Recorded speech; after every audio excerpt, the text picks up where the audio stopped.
Hello, and welcome back to another episode of the Holo Project. This week, we're going to focus on pistons. Catch you up a little bit on what we got done over the weekend. This is cylinder 1. We finally got the rings unstuck out of it. Alright, well, Saturday morning. Girls are grilling. Brother Matt's down here. And we are going to check the crankshaft for end play. So Matt's got his dial indicator set up here, and I'll be prying back here, and we're gonna see what this says. You can have the cellular. I did zero the indicator, but we have no idea where the crank is. So go ahead and move her back as far as you can be. Well, it looks like you're back.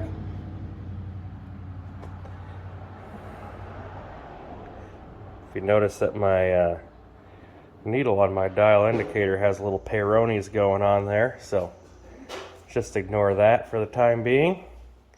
And now we have to move the crank forward to its forward position. Let's see what we get. Oh, Nelly. Steadying.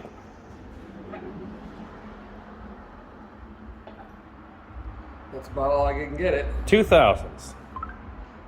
2000s in play. See if you can move it back forward again.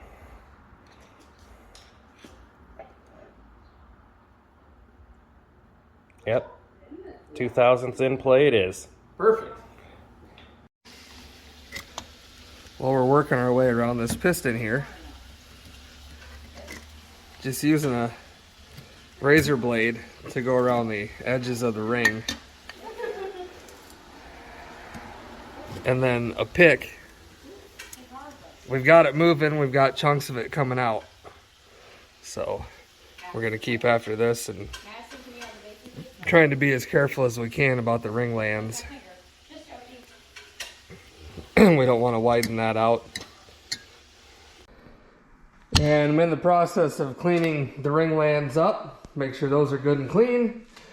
We've got a couple others soaking with no rings in them just to help clean them up a little bit. Just some diesel 911 in the bucket. And we've got those down there yet to do. And and our connecting rod bearings and all that. So main priorities, get all these ring lands cleaned up. I don't know if you can see that in there, but there's still some corrosion in there from having the rings stuck in it. So as long as that goes well, we'll throw our new rings down there, throw the new rings in the pistons, and get those back in the block, and keep on chugging on this old drill here. I'd also, if I have time, would like to get that booster, the new booster in here, and make sure that it's going to bolt up the way that it should and all that.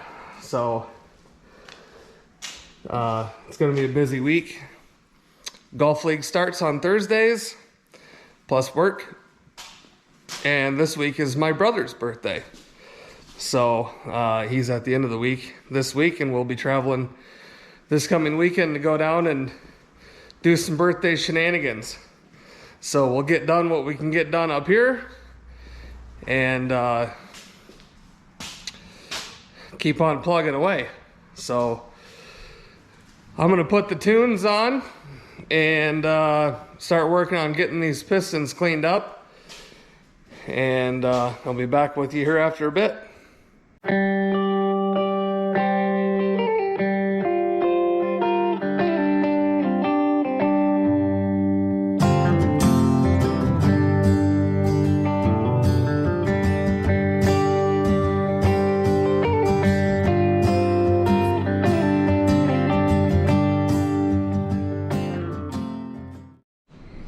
quick little update here. Making progress. As you can see, they're cleaning up pretty good. Got a couple soaking. That's just diesel 911, like I said, and I did throw a can of Berryman B12 in with it. These are mainly done. Just a little touch-up stuff left. So they're coming along. Keep working on them here and bring it back when we go to put the rings on them. All right, one piston complete. Got the bottom oil ring set up on the end over the boss there. Top ring at about 2 o'clock. Second ring at 10. So those are on. Very thick cast iron rings. Here's our oil ring.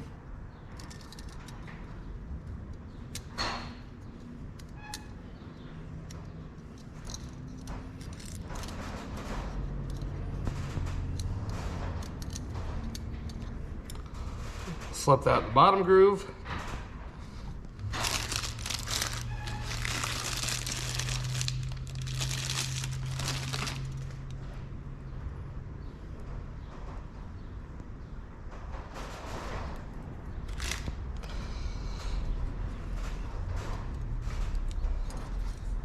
And then your first one you put on in this direction, and it goes on the bottom side of the oil ring. Just kind of work it around.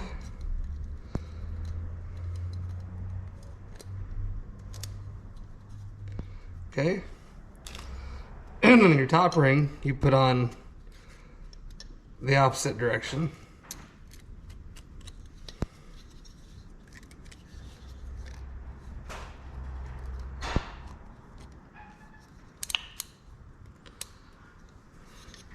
Okay. And then line them all up on the end here. There's your bottom. Second groove.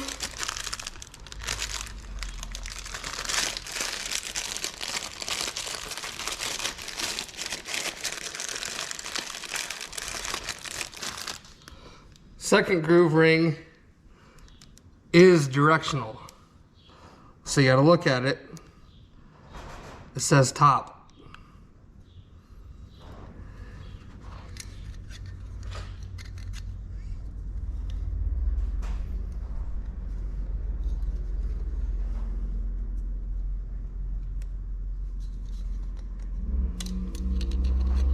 And you gotta be careful with these. You can break them.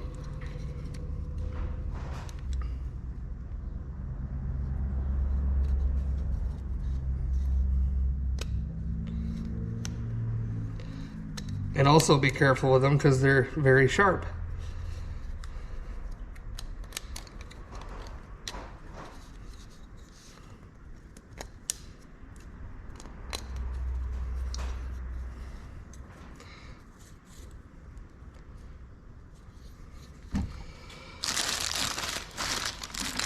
And your top ring.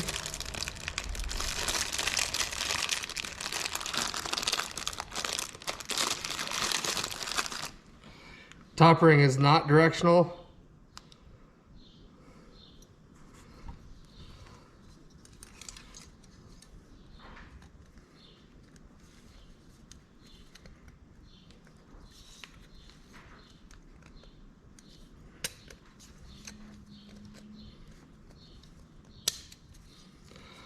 Just slowly work it around.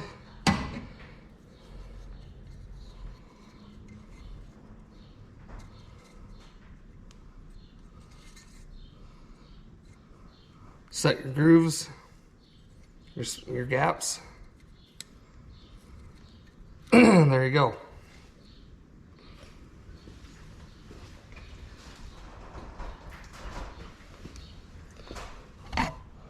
So I'm going to keep working on these and be back to you here in a minute.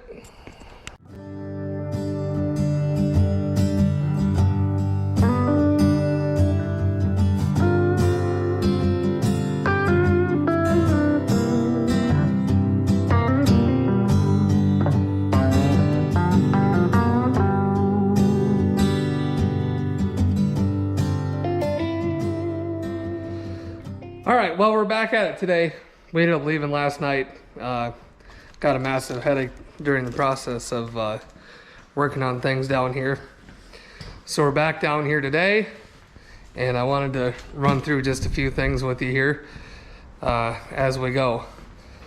So there are specifications, obviously, for your ring end gap in the block. There are specifications for your gap between your ring and your ring land on the piston.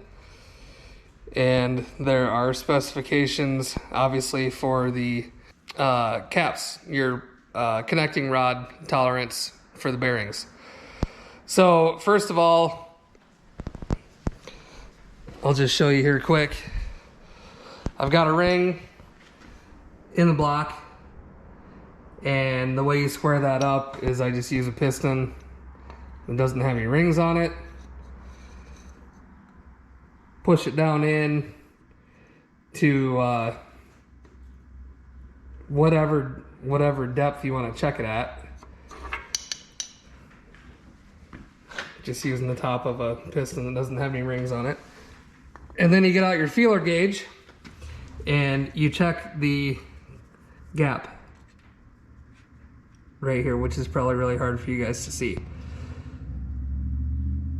So 13 to 29 thousandths is the spec. Now this block has been honed, so obviously honing the block, you're taking away material, which is going to make that end gap a little bit bigger. So we ordered standard rings. They should be in spec if we didn't overhone the block.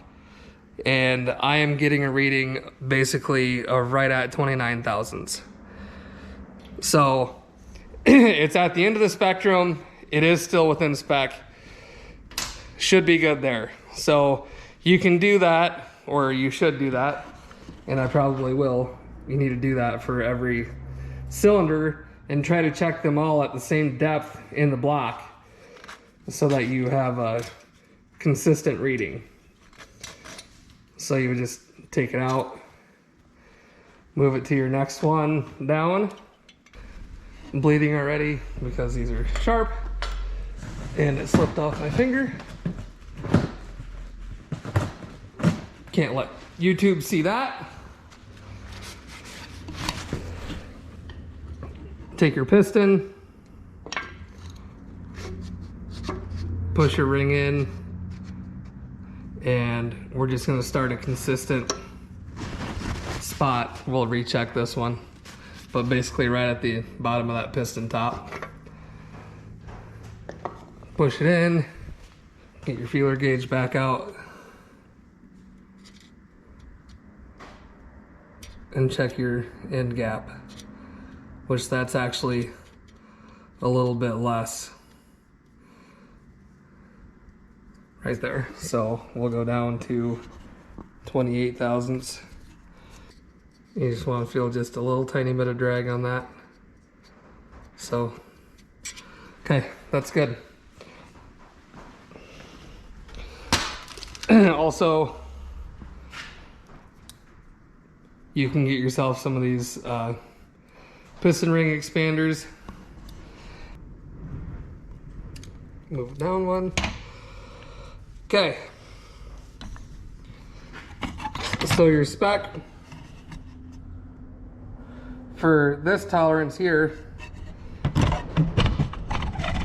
is 2 to 4 thousandths. A 2 thousandths should fit, 4 thousandths should not. So this is 3 thousandths. I'll show you from this side.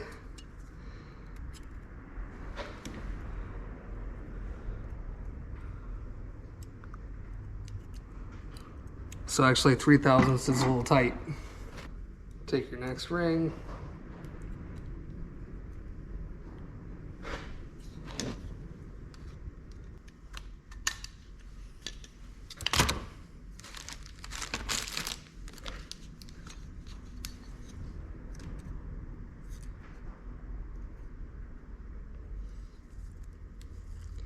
Perfect. So that one's ready to go. And we'll set him off to the side. So I'll do the rest of these. Check some more. Check all these on this side. Check all these on this side, obviously. Get all the pistons finished up. And then we'll start dropping them in.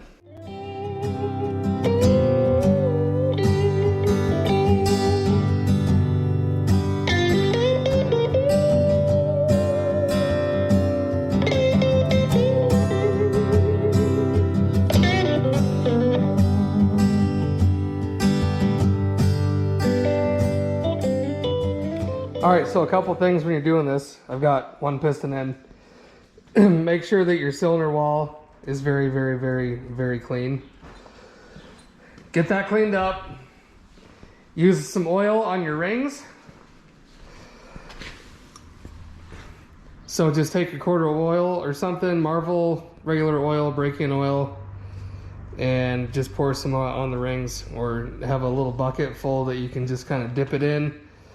Because that's going to be your lubrication on your first start, you know, until everything starts pumping and twirling and flinging and so on and so forth. And also pay attention to your casting numbers. We have number 4 in our hand, and obviously that goes in cylinder 4. So we've got cylinder 7 in here. And I'll keep on working getting these in. And also, it's easiest if you have the block tilted upright, like so, so that when you're tapping them down in, you can have your other hand down on this side guiding your rod, so you're not dinging up your freshly polished crank.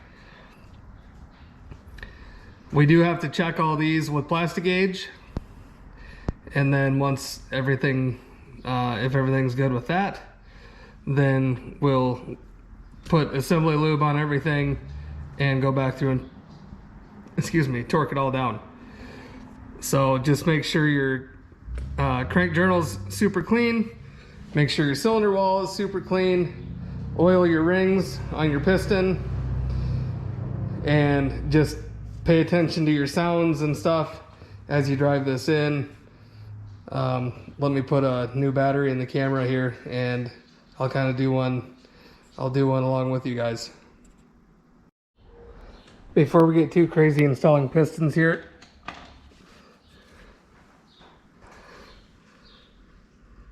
make sure your numbers match when you put your cap on. 7, 7. Put your nuts on. These get torqued to 40 to 45 foot-pounds.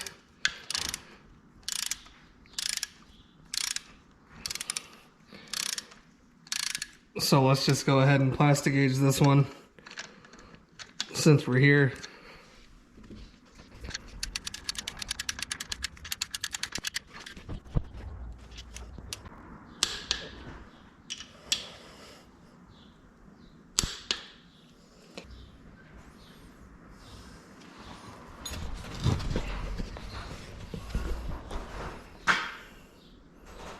Okay, same thing. There's our plastic gauge. Come over here. Grab our little scrap. Looks like we're right at 1/1000th of an inch. That should be just fine. So we'll go ahead and keep on rolling here. All right, so let's do one together. Here's our next piston, number 5. Take a little oil.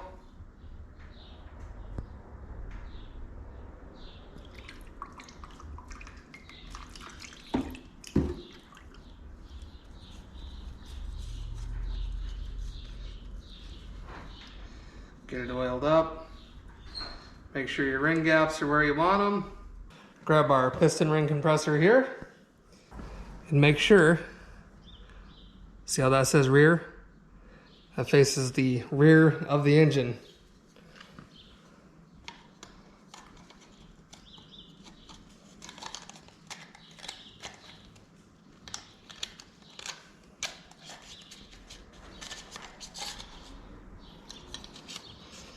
Put your ring compressor on.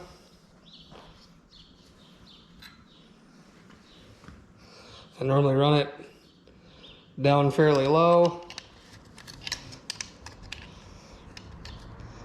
These things get oily, so they're not super easy to hold on to as you tighten them.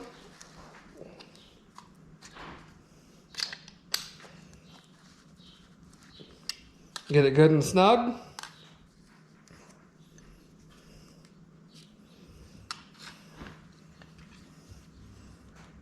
Rear still pointing that way.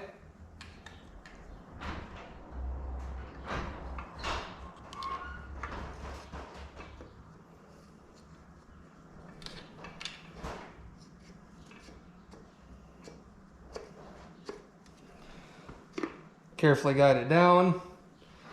Use the rubber part of the hammer.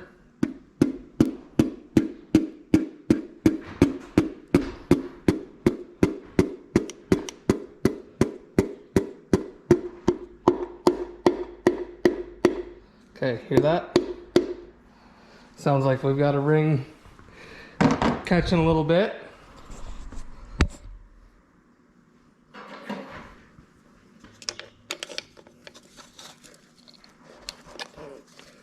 Try to tighten that up just a little.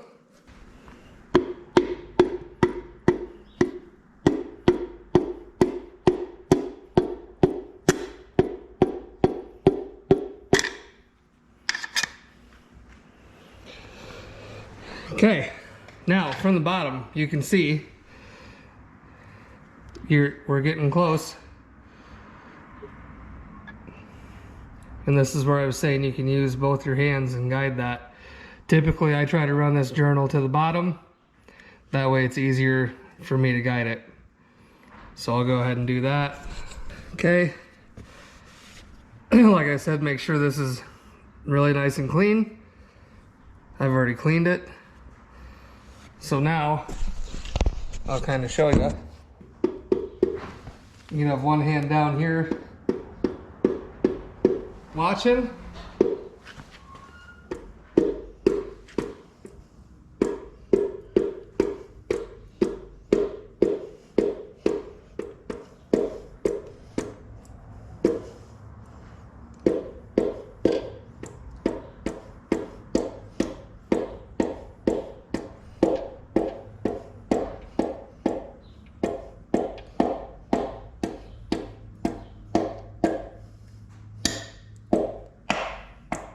Okay, you hear the pitch change? All the way bottomed out.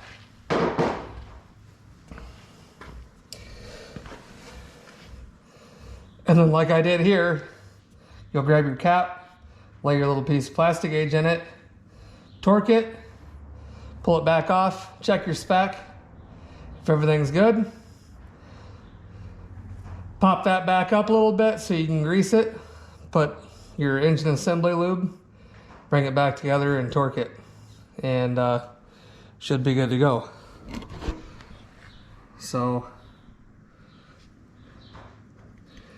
coming along.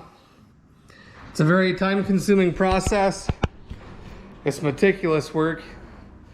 Just take your time and make sure you do it right, because if you don't, you're going to pay for it in the end, because you're going to be pulling your engine back out and spending all the money again to get it rebuilt again. So I'm going to keep on keeping on, and I'll check back in here after a bit. All right, well, I got updates. This side's all in, and we're working on this side now. Unfortunately, number 8 back here, I was just taking a closer look at. Can you hear that? That bearing is shot. I don't know if it got banged around when it was in a bag or what happened, but not gonna be able to use that one. So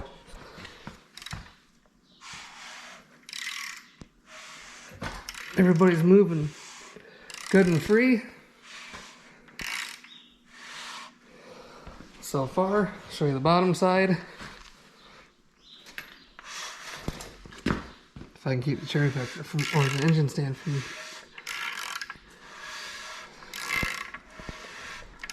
So we're gonna get these last two in. Put this in the middle down there. Get these last two, 4 and 6 in. Number 8's gonna have to wait. And that's gonna be damn near all we have time for. So I'll check back in with you here in a few, once I get those two in. And whew, it's a heck of a week. Work itself has been insane. So bear with us as we make our way through here. So I'll get these last two in quick and then catch back up with you guys and we'll go from there.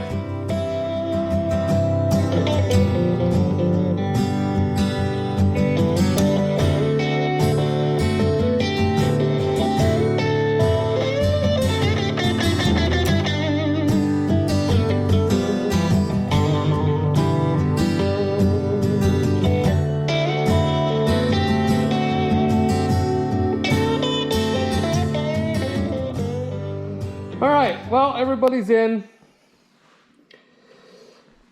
And we've got a bearing on the way for number 8.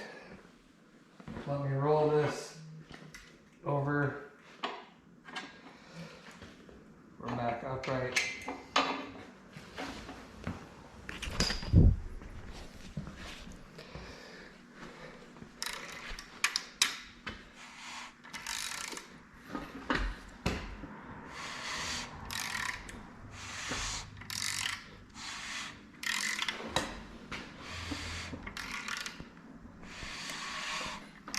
Everybody's happy. So, yeah. That's a pain, by the way, if you haven't done it. It's not hard. It's a lot of work. So, another long day tomorrow at work, the daily 9 to 5. And, golf league starts Thursday night, and then next week I'm in Chicago, Monday, Tuesday, Wednesday, Thursday for training. It's possible there won't be a video next week. Don't know. Depends how things go. Anyway, I was hoping to get the cam and lifters in, which I could do, but it's late. It's almost 9 o'clock at night. Alarm goes off at 5 a.m. for work. And still haven't had dinner or any of that stuff. So that's going to wrap this one up. Thanks everybody for watching. Appreciate it. Like, subscribe, the things, you know, the usual. And we'll keep ripping and tearing on this thing. And short and sweet. Wrap it up. See you in the next one.